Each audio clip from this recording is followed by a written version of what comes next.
Now, I don't know if you believe in heaven and hell. Some people do, some people don't.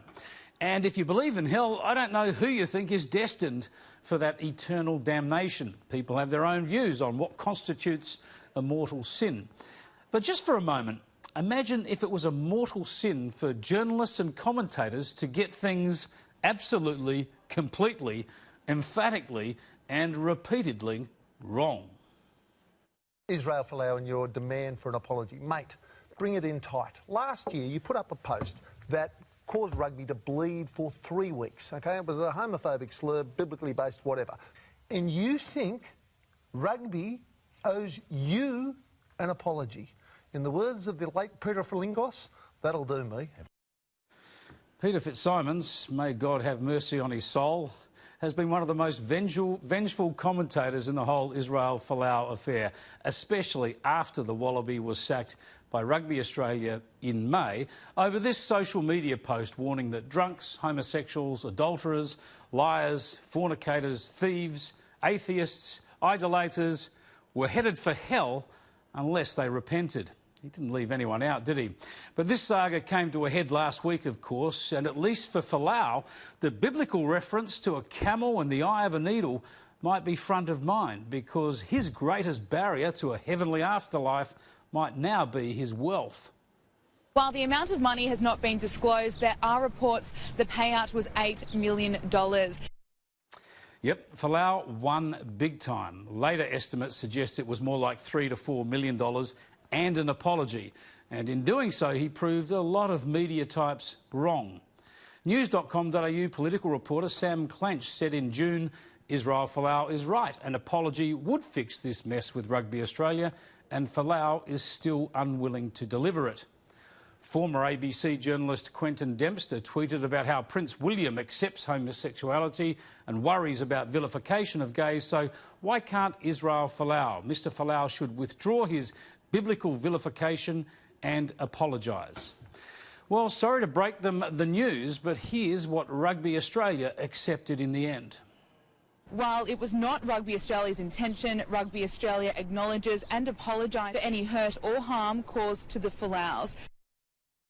So many in the media were in Rugby Australia's corner, endorsing their right to terminate Folau's contract.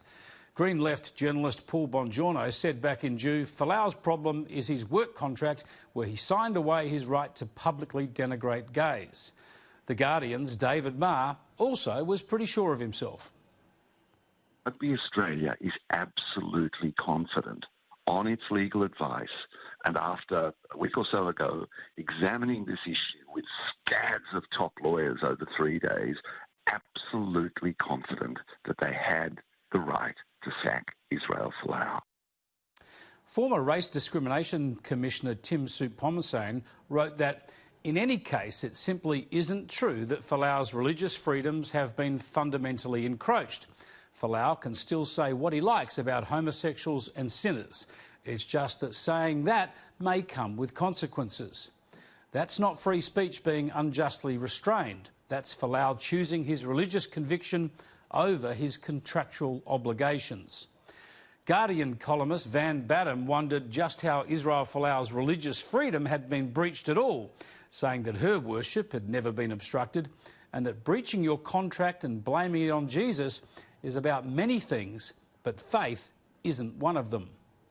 Responding to reports Folau was seeking $14 million, ABC Grandstand's Brent Mackay tweeted last month that every new Folau development just further consolidates Rugby Australia's position. The delusions just expand incrementally. So, who was deluded? A week later, Mackay said, the apology is a big-ticket item for Folau. It's interesting that he got it. Fitzsimons tweeted in April that Folau did not have a legal leg to stand on. And the Australian's Chip Legrand, now with The Age, responded that he was probably in the minority but disagreed. I'm troubled by the notion that a professional sportsperson should be sacked for expressing an objectionable view outside the course of their employment. In fairness to Fitzsimons, around that time, he tweeted that it was case closed, Folau had breached his contract and that's that. but he freely admitted his qualifications in law extend only as far as unsuccessfully applying for law school in 1982. But it didn't stop him offering more legal opinions. Peter Fitzsimons rejects the view put by broadcaster Alan Jones that Israel Folau has a right to express his religious views. This is not about religious freedom. This is about breach of contract. Someone more qualified on legal matters is the Australian's columnist and lawyer Janet Albertson, who wrote last week this was a case of woke hypocrites, humiliators, as the Falaus bask in apology. One thing is clear, she wrote, Raylene Castle has no clue about the legal reach of Rugby Australia's code of conduct because the legality, let alone the morality, of the now ubiquitous and pestilential codes of conduct that employers, universities and others are using to control the behaviour of employees and others in their private lives remains uncertain. Albrechtsen noted how a full court hearing on this case could have backfired on Rugby Australia, but it's not as if they weren't warned.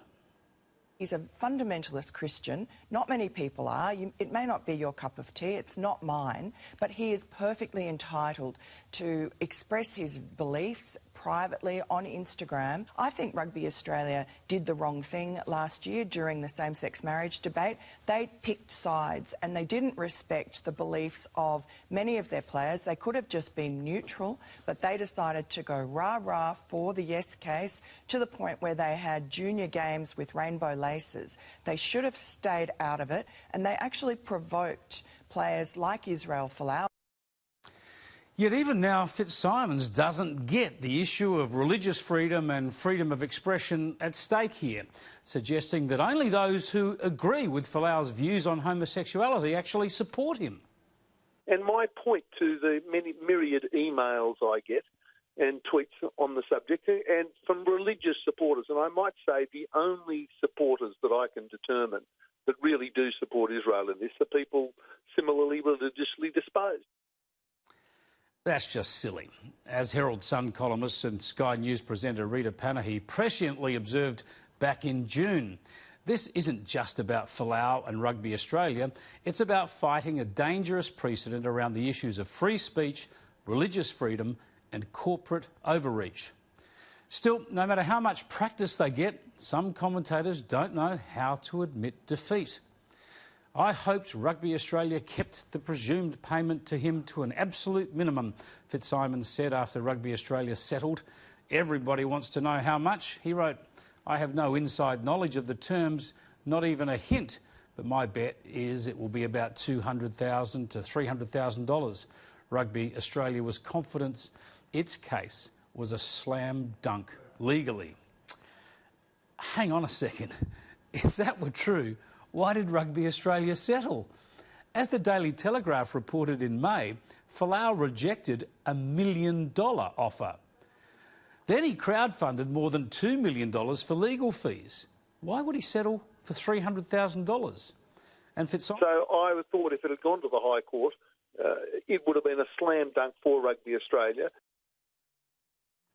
Rita Panahi tweeted last week, the usual dimwits will be beside themselves, but this is a great day for free speech and religious freedom in Australia, and a warning to any employers who want to overreach and impose their beliefs or politics on employees. A court ruling on this would have laid down a much clearer precedent, but there's no doubting who won here, Israel Folau and free speech.